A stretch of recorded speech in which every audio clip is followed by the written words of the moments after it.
Kebengnai bodolni adongroni khadumani bisinggono 2023 ni simi 2024 rang bisini budget Tisajakha hastini rang montri Pronojit Singhoroi rang montri ni proposed budget Rangmari Romjakha 27,654.40 crore abo haikino rang ajimani Rangmari Romjakha 27,043.10 crore budget ni bagai rang kologya 611.30 crore Fasalni simi cengoi Romjakha Bidan Sabhani budget अधिवेशन फियाबा budget session cengmani poilani salono MLA Jadab Lal Nathni issue tuye khadumani funuk laika kebengnai bodolni adongro budget session cengmani logino achuk thaini ongkhore khadumani funuk laika Tripura motha CPIM te Congress ni joto MLA rok aboni bisingono 2023 ni simi 2024 rang bisini budget Tisajakha hastini rang montri Pronojit Singhoroi rang montri ni proposed budget Rangmari Romjakha 27,654.40 crore abo haikino rang ajimuni Rangmari Romjakha 27,043.10 crore budget ni bagai rang kologya 611.30 crore budget sanani thangai ashalo Bidan Sabhao tubukha kaiji thamkatal scheme Chief Minister Jan Arogya Yojana scheme ni bagai 59 crore Chief Minister Integrated Group Management Program ni bagai 10 crore Chief Minister Sports Development scheme ni bagai 8 crore Chief Minister Janajati Development Mission ni bagai 30 crore CM Sat scheme ni bagai 3 crore Chief Minister Skill Development ni bagai 50 crores the Chief Minister Urban Development scheme ni bagai rang Romjakha 120 crore রাজ্যের budget এইবার total 27,654.4 কোটি টাকা budget রেখেছি এবং তার মধ্যে অবশ্যই budget deficit আমাদের 611.3 কোটি টাকা আছে এবং এবারের বাজেট অন্তর্ভুক্তিমূলক ভবিষ্যৎমুখী এবং প্রবৃদ্ধি অভিমুখী বাজেট আমরা করেছি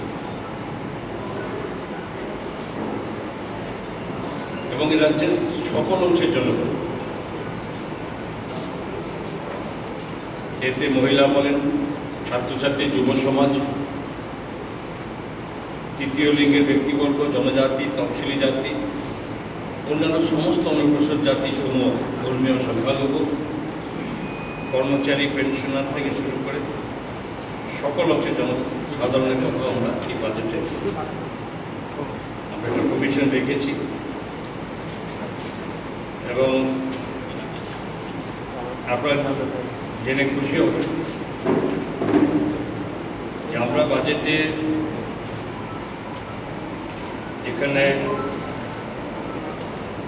2022-23 আমাদের গ্রোথ অফ স্টেট জিএসডিপি কত ছিল 8.80%, 8.80% ছিল, যেখানে ন্যাশনাল লেভেলে জিএসডিপি ছিল 7.20% ছিল বৃদ্ধি এবং এতে অবশ্যই রাজ্যের অর্থনৈতিক অবস্থা সেটা আপনাদের এর মাধ্যমেই এটা প্রমাণ করে যে রাজ্যের অর্থনীতি আমরা এটা সুস্থ স্বাভাবিক অবস্থাতে আমরা এবং এই যে বাজেট আমরা পেশ করেছি 2023-24 সালে আগামীতে এই ফিনান্সিয়াল ইয়ারে যেখানে ন্যাশনাল লেভেলে 6 থেকে 6.5% এই প্রবৃদ্ধির হার থাকবে, যেখানে রাজ্যের প্রবৃদ্ধির হার আমরা 8% আমরা রাখতে পারছি। সুতরাং সব কিছু মাথায় রেখে আমরা এই বাজেট আমরা পেশ করেছি এবং আমার বিশ্বাস যে রাজ্যের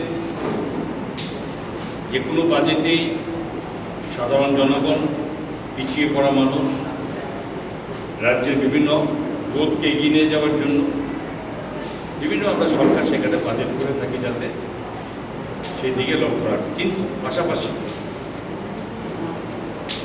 এই ক্যাপিটাল এক্সপেন্ডিচার করা একটা রাজ্যের ফিউচারের জন্য খুব প্রয়োজন, সেদিকে লক্ষ্য রেখেও আমরা এই ক্যাপিটাল এক্সপেন্ডিচারের উপর আমরা খুবভাবে আমরা নজর রেখেছি এবং তাই বাজেট প্রভিশন করে রেখেছি যে 5,358.70 কোটি টাকা আমরা একটা এই ক্যাপিটাল এক্সপেন্ডিচার আমরা করেছি, যেগুলো বহু বছর ধরে রাজ্যের অর্থনীতিকে সমৃদ্ধ করে। এবং এটাকে যদি আমরা ধরি, যেটা 22-23 অর্থবর্ষের সঙ্গে আমরা ধরি, তার থেকে আমরা 22.8% যেখানে ক্যাপিটাল এক্সপেন্ডিচার আমরা বৃদ্ধি করেছি, বেশি করেছি।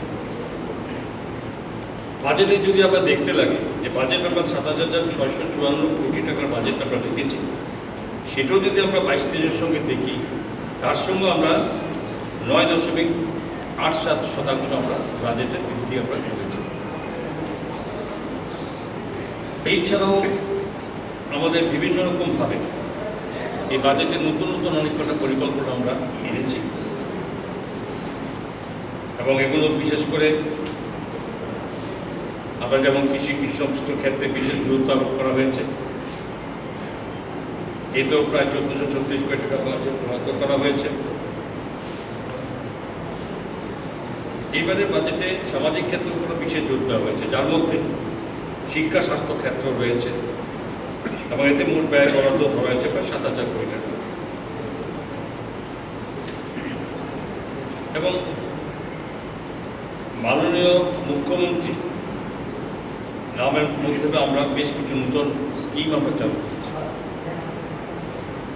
Abo haikena propose budget no tuye shanani thangai rang montri Pranajit Singh Roishakha 2023 nishimi 2024 rang Bisini bagai in the revenue sector estimate income Romjakha 22,307.50 crore, estimate expenditure Romjakha 22,295.70 crore. Abo haikena capital sector estimate income Romjakha 4,735.60 crore, the estimate expenditure Romjakha 5,358.70 crore.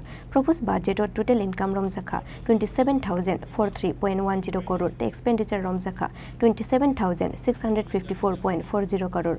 Budget nibage rangkulugia 611.30 crore. মুখ্যমন্ত্রী মৎস্য বিকাশ যোজনা, যেখানে রাজ্য মৎস্য মাছের পোনা উৎপাদন বৃদ্ধির লক্ষ্যে সব প্রকল্পের আওতায় একটি সার্বিক মৎস্য নীতিমালা প্রণয়ন করা হবে এবং এর জন্য যাতে সংখ্যা যুবকদের কর্মসংস্থানের সুযোগ বৃদ্ধি করা যায় এবং তার জন্য আমরা এখানে একটা 12 কোটি টাকার প্রজেক্ট করে রেখেছি। যে মুখ্যমন্ত্রী কন্যা আত্মনির্ভর যোজনা, মুখ্যমন্ত্রী কন্যা আত্মনির্ভর যোজনার আওতায় উচ্চ মাধ্যমিকে সর্বোচ্চ নম্বর পাওয়া 100 জন মেধাবী ছাত্রীকে উচ্চশিক্ষা অর্জনে উৎসাহ প্রদানের জন্য একটি করে স্কুটি বিনামূল্যে দেওয়া হবে। নতুন যোজনা মুখ্যমন্ত্রী কন্যা আত্মনির্ভর যোজনা এবং এর জন্য আমরা আমাদের আর্থিক সহায়তা আমরা প্রদান রেখেছি। ক্রীড়া জগতের ক্ষেত্রে এটা অনেক প্রকল্প আছে, আগেরও বিগত দিনে আছে। এবারে মুখ্যমন্ত্রী ক্রীড়া উন্নয়ন প্রকল্পে বিশ্বমানের ক্রীড়া পরিকাঠামো নির্মাণ ও খেলোয়াড়দের বৃত্তি প্রদানের লক্ষ্যে এই প্রকল্পটি ঘোষিত হচ্ছে, যার জন্য 2023-24 অর্থ বছরে এর জন্য আমরা 8 কোটি টাকার আমরা প্রভিশন রেখেছি এবং এতে সমস্ত যারা বিশ্বব্যাপী বা যাদের মানে বিশ্বমানের ক্রীড়ার সঙ্গে যুক্ত থাকে তাদেরও আর্থিক সহায়তা বিভিন্ন দেওয়ার প্রধানমন্ত্রী রাখা হচ্ছে। মুখ্যমন্ত্রী দক্ষতা উন্নয়ন প্রকল্প করেছিলেন 22,000 যুবক যুবতীর বৃত্তিমুখী পরীক্ষার মাধ্যমে চাকরির সুযোগ সুবিধার জন্য রাজ্য সরকার এই নতুন প্রকল্প ঘোষণা করে, যার জন্য আমরা 50 কোটি টাকা 5 বছরে আমরা একটা ব্যয় বরাদ্দ আমরা রাখা হয়েছে। কী হবে এটা? এই প্রকল্পের আওতায় বিভিন্ন বৃত্তিমুখী দক্ষতামূলক ক্ষেত্রে, যেমন কৃত্রিম বুদ্ধিমত্তা বলেছি আমি, ড্রোন প্রযুক্তি, ইন্টারনেট, স্মার্ট সিটি পরিষেবা এবং চিরাচরিত ব্যবসা বাণিজ্যের সাথে স্মার্ট কৃষির দায়িত্বে দক্ষতা বৃদ্ধির প্রশিক্ষণ দেওয়া হচ্ছে এবং তার জন্য আমরা টাকা বরাদ্দ রেখেছি। মুখ্যমন্ত্রী স্যাটেলাইট টাউন ডেভেলপমেন্ট প্রকল্প, আমরা সবাই আমাদের রাজধানী আগরতলা উন্নয়ন অবশ্যই দরকার হচ্ছে, স্মার্ট সিটি হচ্ছে, বিভিন্ন রকমভাবে বিভিন্ন ক্ষেত্রে আমরা উন্নয়ন করে চলছি। এর সঙ্গে রাজ্যের আস্তে আস্তে প্রতিটি ডিস্ট্রিক্টের যারা ডিস্ট্রিক্ট হেড করছে, যারা মহকুমাগুলো হেডকোয়ার্টারগুলোতে যাতে সেইভাবে একটা উন্নয়নের রূপরেখা তৈরি করা যায়, যাতে আগামী দিনে শুধু সারা রাজ্যের উন্নয়ন একসঙ্গে আনা যায়। তার জন্য এই মুখ্যমন্ত্রী স্যাটেলাইট টাউন ডেভেলপমেন্ট প্রকল্প আমরা নিয়েছি। এটার মাধ্যমে কোথায় হবে? আগরতলা তো আছেই হবে, উদয়পুর এবং ধর্মনগর। এই স্যাটেলাইট টাউন গড়ে তোলার লক্ষ্যে আগামী 5 বছরে 500 কোটি টাকা সরকার ব্যয় করবে এই স্যাটেলাইট এই টাউনগুলো তৈরি করার জন্য। আমি একটু বলেছিলাম নগর উন্নয়ন প্রকল্প, আমি ভিতরে ব্যাখ্যাটা বলি। এই প্রকল্পটা আমাদের পুরো পরিকাঠামো উন্নয়নের লক্ষ্যে আগামী 5 বছরে 1500 কোটি টাকা বিনিয়োগের লক্ষ্যমাত্রা হাতে নেওয়া হয়েছে। এই প্রকল্পের সাথে বর্তমান চালু টুয়েব প্রকল্পটি মিশে যাবে এবং 23-24 অর্থ বছরে এই প্রকল্প ব্যবহার ধরা হয়েছে, যেটা বলেছে আগে 120 কোটি টাকা। তো এইভাবে ডিরেক্টর অফ গুড গভর্নেন্স, একটি ডিরেক্টর অফ গুড গভর্নেন্স নামক অধিদপ্তর স্থাপন করা হবে, যা সুশাসন, বিভাগীয় কার্যকারিতা এবং জনগণের উপরে থাকা বিভিন্ন নিয়ম কানুনের বাধ্যবাধকতা লাগু করতে সহায়তা করবে, যার মাধ্যমে জীবনযাত্রা আরও সহজ সুগম হবে। এই রাজ্য সরকারের তরফে এনপিএস এর সরকারি অবদান বৃদ্ধি করেছে। রাজ্য সরকার 2018 সালে 1 জুলাই থেকে ন্যাশনাল পেনশন স্কিম চালু করেছে। রাজ্যের কর্মচারীদের সাথে ন্যাশনাল পেনশন স্কিমের আওতাভুক্ত সরকারি কর্মচারীদের রাজ্য সরকারের অবদান বর্তমানে বেসিকের 10% থেকে বাড়িয়ে মর্যাদা 14% করা হবে। এবং স্বাস্থ্যক্ষেত্রে বিভিন্নভাবে, যেখানে 2023 অর্থ বছরে 100টি উপস্বাস্থ্য কেন্দ্র নির্মাণ করা হবে, যাতে গ্রামীণ এলাকার মানুষ যাতে তাদের জায়গাকে তাদের স্বাস্থ্য পরিষেবা পেতে পারে, সরকার সেই উদ্দেশ্য নিয়ে এবং সেই ব্যবস্থা নিচ্ছে, যার জন্য 30 কোটি টাকার বরাদ্দ রাখা হয়েছে। এবং রাজ্যে মৌলিক স্বাস্থ্য পরীক্ষার শক্তিশালী সংক্রামক ব্যাধি নিরাময়ের জন্য একটি পৃথক সংক্রামক ব্যাধি নিরাময় কেন্দ্র গড়ে তোলা হবে, যার জন্য ব্যয় 55 কোটি টাকা। মুখ্যমন্ত্রী যুগযোগী যোজনা বিগত অর্থবর্ষে আমাদের এটা আগের স্কিম ছিল। এখানে 11,892 জনকে 5,000 টাকা করে স্মার্টফোন কেনার জন্য দেওয়া হয়েছে। এই অর্থবর্ষে এই ভারত মুখ্যমন্ত্রী যোগাযোগ যোজনার মাধ্যমে 12,000 স্মার্টফোন রাজ্যের ছাত্রছাত্রীদের দেওয়া হবে। 2023 ni shimi 2024 rang bisini bhagai Tisajakha budgeto GSDP ni rate Romjakha 8%. 2022 ni shimi 2023 rang bisini slai taklai bisini budgeto growth rate 9.87%. Raja Khorang guli ni shimi pranobni kokthum Chini Khorang.